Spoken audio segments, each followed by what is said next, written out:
Christmas வாழ்த்துக்கள். பலதரப்பட்ட வழக்குகளை கண்ட இந்த வழக்காடு மன்றம் இன்று முதலில் ஒரு வினோதமான வழக்கினை சந்திக்கிறது. ஆம், கேள்வி இதுதான். நாசரேத் ஊரை சேர்ந்த யோசேப்பு மரியாளின் மகனாகிய இயேசு கிறிஸ்து எளிமையாக மாட்டுத் தொழுவத்தில் பிறக்க காரணம் யார் என்பதுதான். வாதியாக ஜெபிஷா அவர்கள் இயேசு கிறிஸ்து எளிமையாக மாட்டுத் தொழுவத்தில் பிறக்க காரணம் இயேசு வாழ்ந்த சமுதாயமும் அவரை சார்ந்த மனிதர்களுமே என வாதாட உள்ளார். பிரதிவாதியாக சுஜி அவர்கள் இயேசு மாட்டுத் தொழுவத்தில் பிறக்க தேவ சித்தமே காரணம் என வாதாட உள்ளார். முதலில் வாதியாகிய ஜெபி அவர்கள் தன்னுடைய வாதத்தை வைக்க அழைக்கிறேன். நன்றி நீதிபதி அவர்களே. இயேசு கிறிஸ்து முன்னணியில் இருக்க காரணம் இந்த சமூகமும் சமுதாயமும் இயேசுவின் தாயாகிய மரியாளும் அவருடைய தகப்பன் யோசிப்பும் தான். நான் முதலில் இயேசுவின் தகப்பனாகிய யோசிப்பை விசாரிக்க விரும்புகிறேன். யோசேப்பு, யோசேப்பு, யோசேப்பு.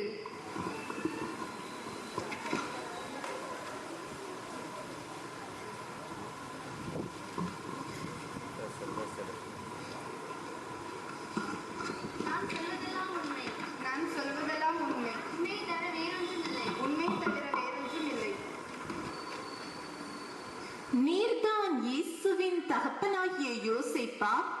இல்லை ஐயா, இயேசுவானவர் தேவ ஆவியானவரால் பிறந்தவர்.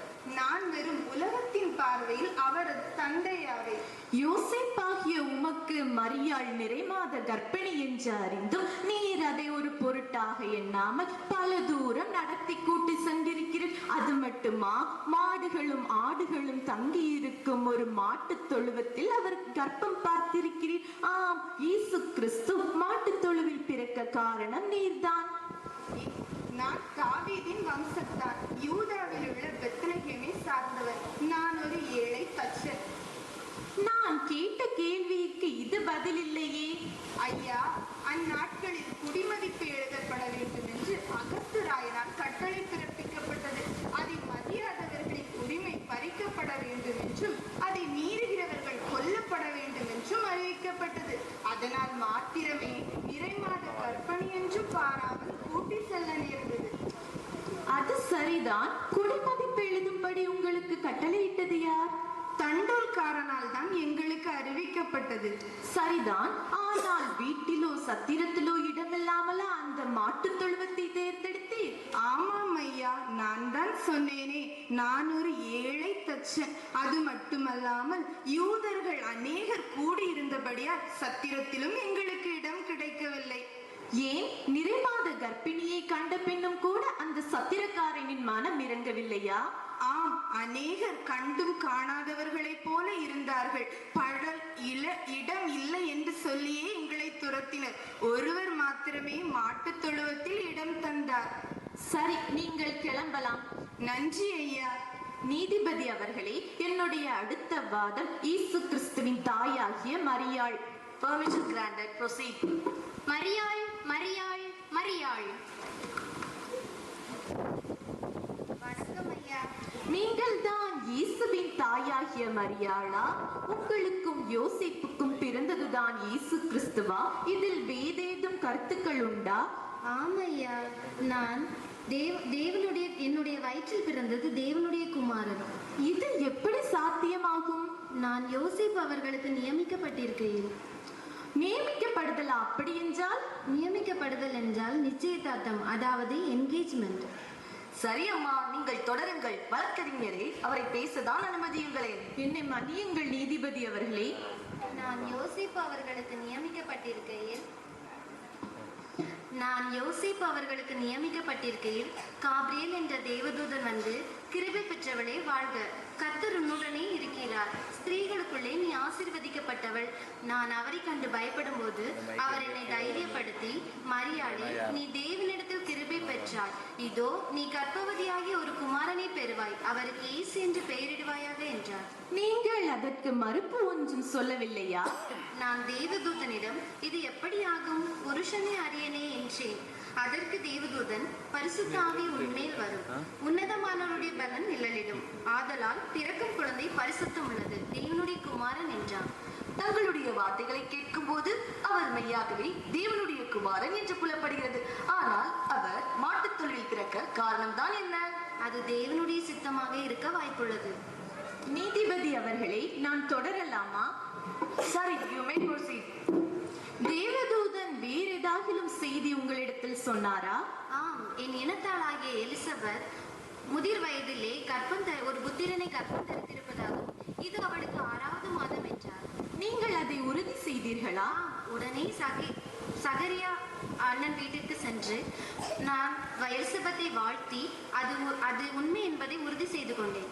சரி, இயேசுவானவர் பிறந்த பின் அவரை காண யார் யாரெல்லாம் வந்தார் என்று சற்று ஞாபகப்படுத்தி கூற முடியுமா?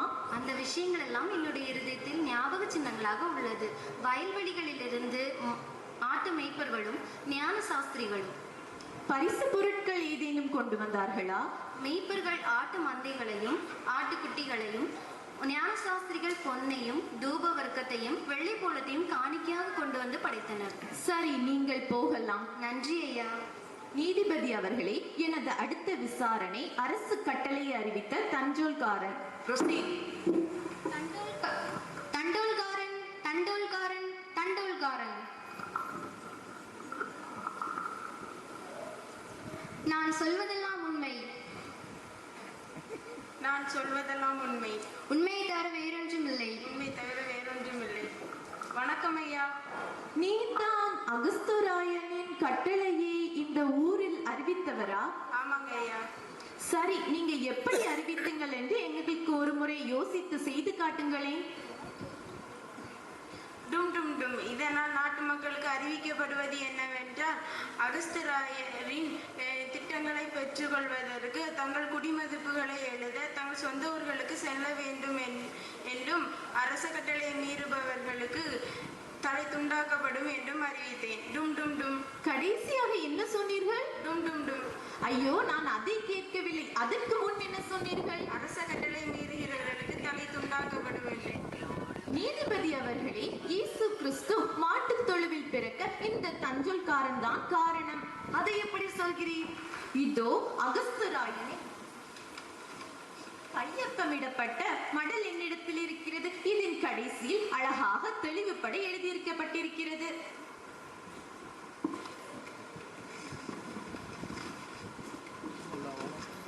ஆம் தண்டோல்காரரே, நீர் ஏன் மாற்றி அறிவித்தீர்? ஐயா எஜமானி, என்ன மன்னிக்கணும். எனக்கு படிப்பறிவு கொஞ்சம் தான். அதனாலதான் கடுமையான தண்டனை தலை துண்டிக்கப்படும் என்று அறிவித்து விட்டேன். மன்னித்துக்கோங்க. இதுல ஒன்றும் தப்பு இல்லைங்களே. ஆமாம், அதுவும் சரிதானே. அதில் ஒன்று பெரிய தவறு தெரியவில்லையே. பெரிய தப்புதான் நீதிபதி அவர்களே. கடுமையான தண்டனைக்கும் கொடுமையான தண்டனைக்கும் வித்தியாசம் உண்டு. இந்த தண்டல்காரனோ தலை வெட்டப்படும் என்று அறிவித்தான். ஆதலால் தான் யோசிப்பும் மரியாளும் உயிர் பயத்தினால் தன்னுடைய சொந்த ஊருக்கு வந்தார்கள். அந்நேரத்தில் தான் அவர்களுக்கு தங்க ஒரு சத்திரம் கூட இல்லை. ஆகவே இயேசு கிறிஸ்து மாட்டுத் தொழுவில் பிறக்க இவனும் ஒரு காரணமே. ஐயா எஜமானி, என்னை விட்டுடுங்க. நான் இனிமேல் அறிவிப்ப சரியா அறிவிக்கிறேன். இல்லைன்னா இந்த வேலையை விட்டுட்டே போயிடுறேன். சரி சரி, நீங்க போங்க. உங்களது விசாரணை இவ்வளவுதானா? இன்னும் ஏதேனும் உண்டா? இல்லை நீதிபதி அவர்களே, நான் அடுத்து அகஸ்துராயினை விசாரிக்க விரும்புகிறேன். என்ன, ஒரு நாட்டின் அரசரையா? அரசன் தான். நீதிக்கு முன் அரசன் என்றாலும் தனி வழங்கிதானே ஆக வேண்டும். சரி, உங்களது தலைவிதி யார்தான் மாற்றக்கூடும்? அகஸ்துராயன் அகஸ்துராயன் அகஸ்துராயன். மன்னன் அகஸ்துராயன் என்று சொல். ஒரு மன்னனையே இந்த கூண்டில் நிற்க வைத்து விட்டீர்கள் அல்லவா? இதற்கேற்ற தண்டனையை நீங்கள் பெறுவீர்கள். அரசன் என்றாலும் நீதிக்கு முன் தலை வணங்கிதான் ஆக வேண்டும். என்னை விசாரிக்க காரணம் என்ன? இயேசுவானவர் மாட்டுத் தொழுவில் பிறக்க நீர்தானே காரணம். அது எப்படி நான் காரணமாக முடியும்? அகஸ்துராயனாகிய நீர்தானே உம்முடைய மக்கள் அனைவரையும் குடியுரிமையை புதுப்பித்துக் கொள்ள தங்களுடைய சொந்த ஊருக்கு போகுமாறு கட்டளையிட்டேன். நம் நாட்டின் பாதுகாப்பையே பல உயிர்களை பலி கொடுத்தால் தான் செயல்படுத்த முடிகிறது. நாட்டின் குடிகள் தொகையை கணக்கு பார்த்தால் தானே அவர்களுக்கு என்ன என்ன திட்டங்கள் எல்லாம் செய்ய முடியும் என்பதை தீர்மானிக்க முடியும். நாட்டின் நிதி சுமையை பங்கிடவே இந்த திட்டத்தை நான்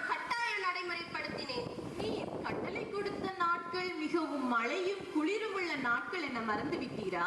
இல்லவே இல்லை.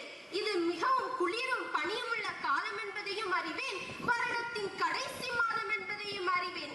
புதிய வருடத்தில் மக்களுக்கு புதிய புதிய திட்டங்களை தீர்மானிக்கவே இந்த திட்டத்தை அவசரமாக செயல்படுத்தினேன். நீர் பேசுவதை பார்த்தால் இன்றைய அரசியலை பற்றி பேசுவது போல் தெரிகிறதே.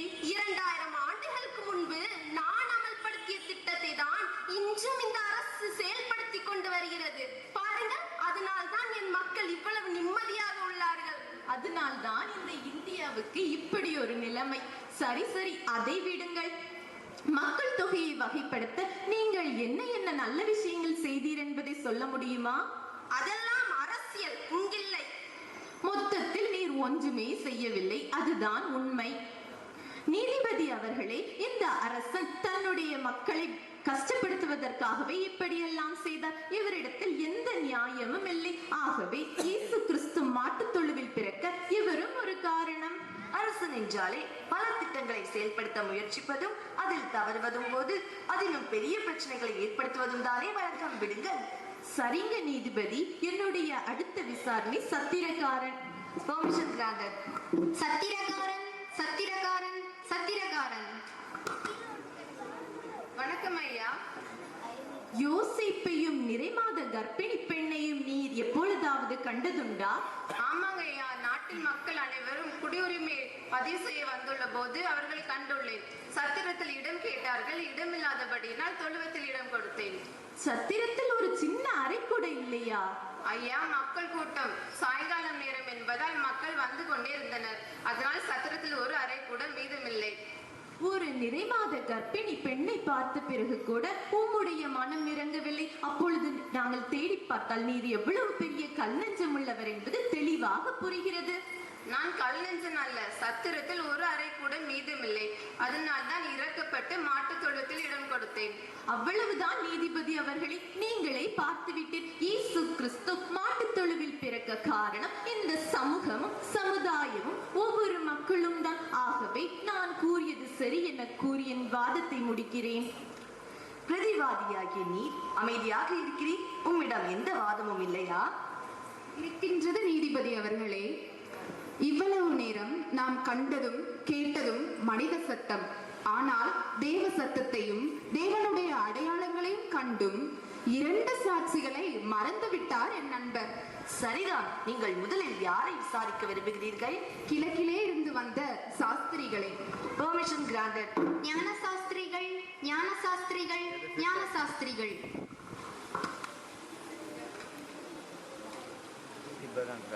நீங்கள் தான் கிழக்கிலே இருந்து வந்து பெத்லகேமில் பிறந்த பாலனை காண வந்த சாஸ்திரிகளா? ஆமாம், நாங்கள் தான். தேவகுமாரன் இயேசுவானவர் என்று சொல்வது சிறப்பு. என்ன தேவகுமாரனா? தேவகுமாரன் என்பதை எப்படி அடையாளப்படுத்தினீர்கள்? நாங்கள் வான சாஸ்திரிகள். நாங்கள் வானத்திலே ஒரு புதுமையான அடையாள நட்சத்திரத்தை கண்டோம். அதன் அடையாளத்தின் பொருள்தான் தேவகுமாரன் பிறத்தல். நட்சத்திரத்தின் அடையாளத்தை கண்டீர்கள். பின் எப்படி சரியாய் பெத்லகேமில் உள்ள ஒரு சிறிய மாட்டுத் தொழுவத்தில் இயேசு பிறந்தார் என்பதை அறிந்து கொண்டீர்கள்? நாங்கள் கிழக்கிலே உள்ள எருசலேம் நோக்கி வந்து தேவகுமாரன் அரச மாளிகையில் தான் பிறப்பார் என்று எண்ணி ஏரோது ராஜாவிடம் சென்று யூதருக்கு ராஜாவாக பிறந்திருக்கிறவர் எங்கே என்று விசாரித்தோம். அரண்மனையிலா? அதுவும் ஏரோது ராஜாவின் அரண்மனையிலா? பின் என்ன சம்பவித்தது என்பதை விவரமாய் கூறுங்கள்.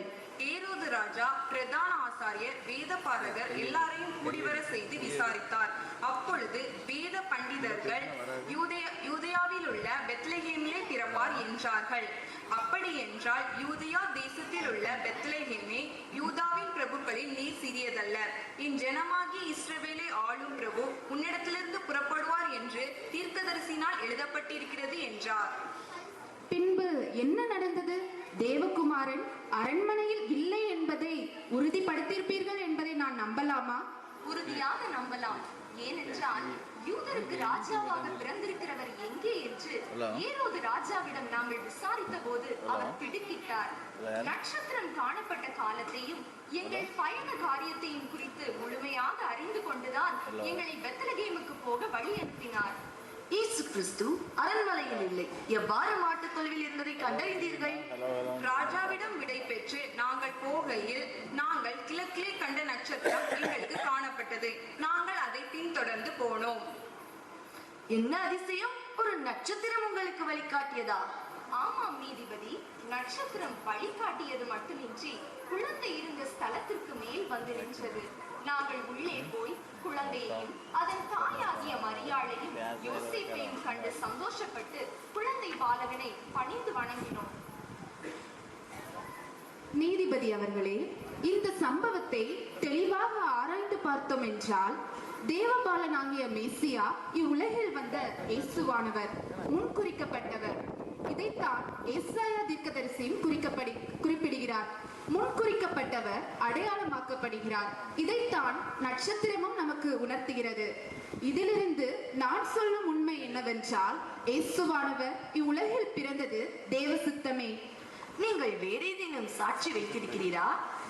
ஆமாங்க நீதிபதி அவர்களே, அக்காலத்தில் பெத்லஹேமில் இருந்த வயல்வெளியிலே தங்கி ராத்திரியிலே தங்கள் மந்தையை காத்து கொண்டிருந்த மேய்ப்பர்கள். Permission granted. Proceed. மேய்ப்பர்கள், மேய்ப்பர்கள், மேய்ப்பர்கள்.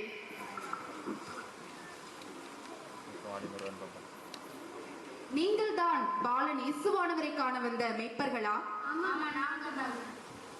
எப்படி தேவபாலன் மாட்டுத் தொழுவில் இருக்கிறார் என்பதை நீங்கள் அறிந்து கொண்டீர்கள்? ராத்திரியிலே கர்த்தருடைய தூதன் எங்களிடத்தில் வந்து நின்றார். கர்த்தருடைய மகிமை எங்களை சுற்றிலும் பிரகாசித்தது. நாங்கள் எல்லோரும் மிகவும் பயந்தோம். அப்போது தேவதூதன், பயப்படாதீர்கள், இதோ எல்லா ஜனத்திற்கும் மிகுந்த சந்தோஷத்தை உண்டாக்கும் நற்செய்தியை உங்களுக்கு அறிவிக்கிறேன். இன்று கர்த்தராகிய கிறிஸ்து என்ற இரட்சகர் உங்களுக்கு தாவீதின் ஊரிலே பிறந்திருக்கிறார். பிள்ளையை துணிகளில் சுற்றி முன்னணியிலே கிடத்திருக்க காண்பீர்கள். இதுவே உங்களுக்கு அடையாளம் என்றார். அந்த சனமே பரமசேனையின் திரள் அந்த தூதனிடத்தில் தோன்றி, உன்னதத்தில் இருக்கிற தேவனுக்கு மகிமையும் பூமியில் சமாதானமும் மனுஷர் மேல் பிரியமும் உண்டாவதாக என்று சொல்லி தேவனை துதித்தார்கள். பின்பு என்ன நடந்தது? தேவதூதர்கள் பரலோகத்திற்கு போன பின்பு நாங்கள் தாமதிக்காமல் தேவதூதனால் அறிவிக்கப்பட்டபடியே பெத்லகேம் ஊருக்கு போய் மரியாளையும் யோசேப்பையும் முன்னணியிலே கடத்திருந்த பிள்ளையும் கண்டு தேவதூதரால் அறிவிக்கப்பட்டது உண்மை என்பதை உணர்ந்து கொண்டோம். நீதிபதி அவர்களே, இந்த இரண்டு சாட்சிகள் மட்டுமன்றி மரியாளின் வார்த்தைகள் ஒவ்வொன்றையும் ஆராய்ந்து பார்த்தோம் என்றால் தேவதூதனானவர் தேவ செய்தியை அவரிடம் குறிப்பிட்டுள்ளார். எனவே தேவகுமாரன் இவ்வுலகில் வந்தது ஒரு அதிசயம். எனவேதான் அதிசய நட்சத்திரமும் இவ்வுலகில் தோன்றியுள்ளது. தேவகுமாரன் தாவீதின் வம்சத்தில் மேசியாவாக பிறந்தது மட்டுமன்றி ஏழைக்கோலமாய் தன்னை உலகத்தில் அவதரித்தார். எனவே எனது வாதம் என்னவென்றால் தேவகுமாரனாகிய மேசியா இவ்வுலகில் ஏழைக்கோலம் பூண்டு இவ்வுலகத்தில் வந்தது தேவ சித்தமே. எனவே என் விவாதத்தை முடித்துக் கொள்கின்றேன். இருதரப்பு வாதங்களையும் கேட்ட நமக்கு சில சந்தேகங்கள் பிறந்திருக்கத்தான் செய்திருக்கும். வழக்காடின இருவரையும் பாராட்டுகிறேன். வழக்கறிஞர் ஜெபிஷா அவர்கள் வாதிட்ட போது வேத வல்லுநருக்கே தேவகுமாரனாகிய இயேசு கிறிஸ்து எளிமையாக மாட்டுத் தொழுவில் பிறக்க காரணம் இந்த சமுதாயமும் மனிதர்கள் ஆகிய அகஸ்துராயன், தண்டோல்காரன், மரியாள், யோசேப்பு என்றார். யோசேப்பை ஒருபடி மேலாக அவர் கல்லஞ்சனாகவும் பணக்கஞ்சனாகவும் மேற்கோடிட்டு காட்டினார். ஆனால் இதற்கு பதில் வாதம் வைத்த வழக்கறிஞர் சுஜியின் வாதம் அருமை. சிறந்த முறையில் சாட்சிகளை விசாரித்தும் தேவ அடிப்படையில் மேற்கோள் காட்டியும் இந்த வழக்கினை ஒருபடி மேல் கொண்டு போய் குழப்பத்தை தான் ஏற்படுத்தினார். தேவ பிறப்பை மனித கண்களால் பார்த்தால் நமக்கு ஒன்றுமே புரியாது. ஆனால் அதை ஆவியானவரின் துணையோடு வேதம் நமக்கு காட்டும் வெளிச்சத்தில் கண்டு கொள்வோமே ஆகில் அது புலப்படும். நியாயாதிபதிகள், தீர்க்கதரிசிகள், ராஜாக்களை கொண்டு மனிதனை நெறிப்படுத்த முயற்சித்தார் தேவன். ஆனால் மனிதனை நெறிப்படுத்த முடியவில்லை. எனவேதான் தேவன் மனுஷ உருவம் கொண்டு மனிதனாய் வந்தார். சரித்திரத்தை இரண்டாக, அதாவது கிமு, கிபி என்று பிரித்தவர் நமது உலக நாயகன் இயேசு. இறைவன் மனிதனானார். மனிதனோடு மனிதனாக வாழ வந்த தேவன் ராஜாவாக அல்ல, ஏழை மனிதனாகவே வாழ விரும்பினார். உலகத்தின் எல்லா ஜீவன்களையும் நேசித்த ஆண்டவர் தொழுவத்தில் கட்டப்பட்டு அடிமையாகவே வாழும் ஆடு, மாடு, குதிரை, கழுதை, ஒட்டகங்களையும் நேசித்தார் என்பது புலப்படுகிறது. இருதரப்பு வாதங்களையும் சாட்சிகளையும் விசாரித்த பின்னர் தேவகுமாரனின் பிறப்பு வேதத்தின் சாட்சிகளின் அடிப்படையில் மாத்திரமே பார்க்க வேண்டும் என்பது புலப்படுகிறது. ஈசாயா தீர்க்கதரிசியால் முன் அறிவிக்கப்பட்ட தேவகுமாரன் தனது பிறப்பின் செய்தியை காபிரியேல் என்னும் தூதனால் அறிவிக்கப்படுகிறது. நட்சத்திரத்தை கொண்டு அடையாளம் காட்டப்படுகிறது. மனிதனாய் வாழ வந்த இறைமகன் தாழ்மையாக வாழ விரும்பினார். தாழ்மையாக வாழ விரும்பிய தேவமைந்தன் என்ன பண்ணினார் தெரியுமா? ஏழிக்கோலமாக மாட்டுத் தொழுவத்தை தெரிந்தெடுத்தார். எனவேதான் இயேசு பாலன் மாட்டுத் தொழுவில் பிறக்க காரணம் முன் குறிக்கப்பட்ட தேவனுடைய சித்தமே என்று தீர்ப்பளித்து இந்த வழக்கினை முடிக்கிறோம். நன்றி.